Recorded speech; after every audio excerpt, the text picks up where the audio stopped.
So I started studying John Rawls' original position. It's a pretty amazing common sense approach.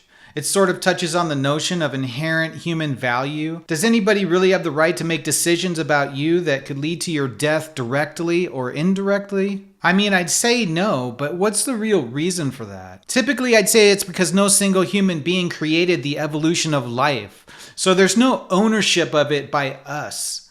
We guide it, we direct it, but it still is what it is in itself beyond our control.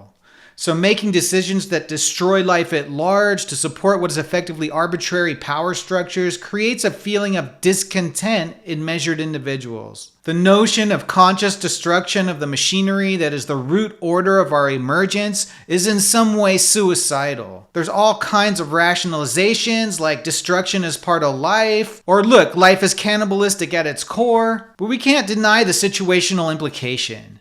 Just because life is inherently destructive or cannibalistic in itself doesn't really justify making opportunistic choices that benefit me. It must be looked at as basically rationalizations to justify the destruction of being for my selfish purposes. It's a rationalization. Honestly, there's no set principle to say that this is rationalizing or just winning for oneself. There's no evidence. Why would it be considered rationalizing at all? There's no real evidence at the end of things to tell us that winning for oneself is better or worse than doing something that follows the evidence necessarily that might, in the end, cause me to lose something as an individual. All we have is the consequence that we see in life. And that consequence at the top level sort of leads us to empathy. The assumption that the destruction of life is bad and the suffering of others is the same as my suffering.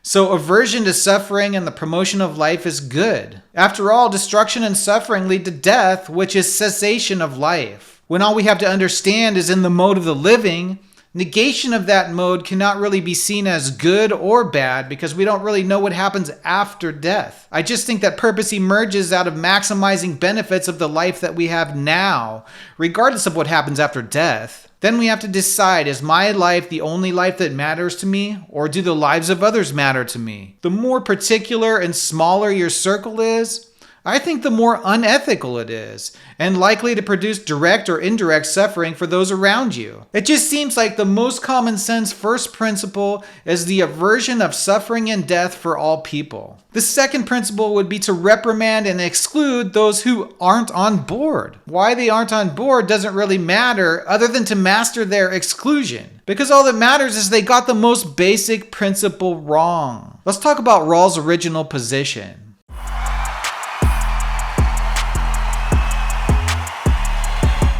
Rawls' original position is a central concept in his theory of justice, outlined in his famous work, A Theory of Justice, in 1971. It's a hypothetical scenario that asks us to think about the principles of justice that we would choose if we were in a position of total impartiality. Imagine, as Rawls asks us to do, that we don't know anything about ourselves, our race, our gender, talents, social status, or personal biases.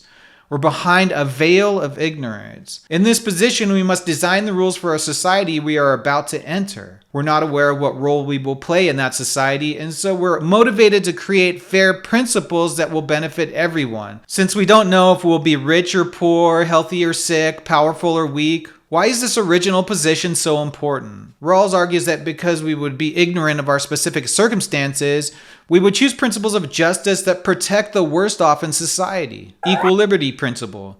Each person should have as much basic liberty as possible, as long as it doesn't interfere with the liberties of others. Difference principle. Social and economic inequalities should be arranged so that they are of the greatest benefit to the least advantaged members of society. This ensures that those who are worse off in society are still better off than they would be under other principles of distribution. The veil of ignorance. An elegant way to promote fairness. The beauty of the original position is that it strips away personal interests and biases. We're forced to think about justice from a position of fairness and equality, which is why it's so often called a social contract theory.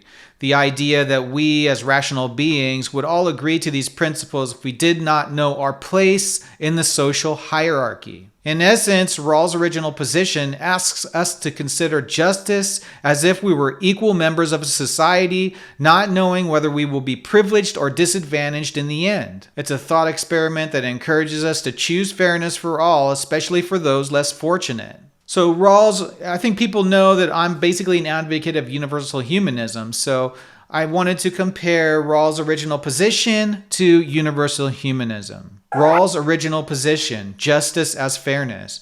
To recap Rawls' original position, you design society's rules without knowledge of your own place in it, your gender, race, abilities, or social status. Justice must prioritize equal basic rights and liberties for everyone.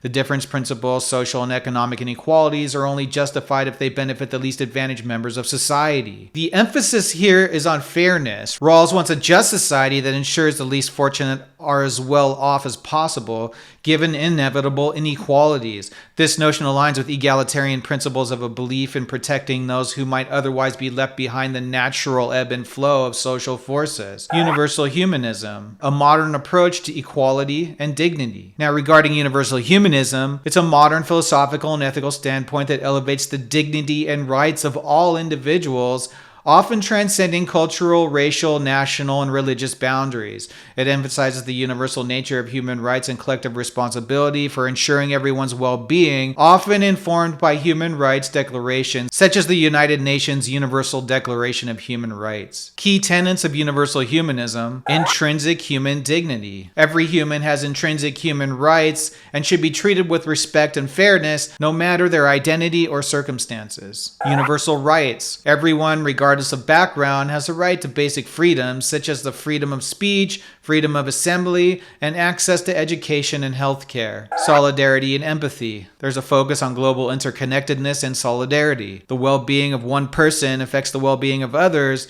and mutual respect and empathy are foundational. Global ethics. Humanism sees the well-being of humanity as a collective goal, emphasizing shared values and goals across national and cultural divides. Both Rawls and universal humanism are concerned with the well-being of all individuals, particularly the disadvantaged. Rawls' difference principle is fundamentally about lifting the least advantaged, while universal humanism is about ensuring everyone's dignity and rights. Both Rawls and humanism take a broad view of justice. Rawls' original position is framed as a social contract, but it also implicitly extends beyond national borders when considering fairness for all, especially the least advantaged. Similarly, universal humanism applies ethical principles globally, urging us to see each individual as part of the human family, regardless of their nationality. Both ideas are rooted in moral idealism.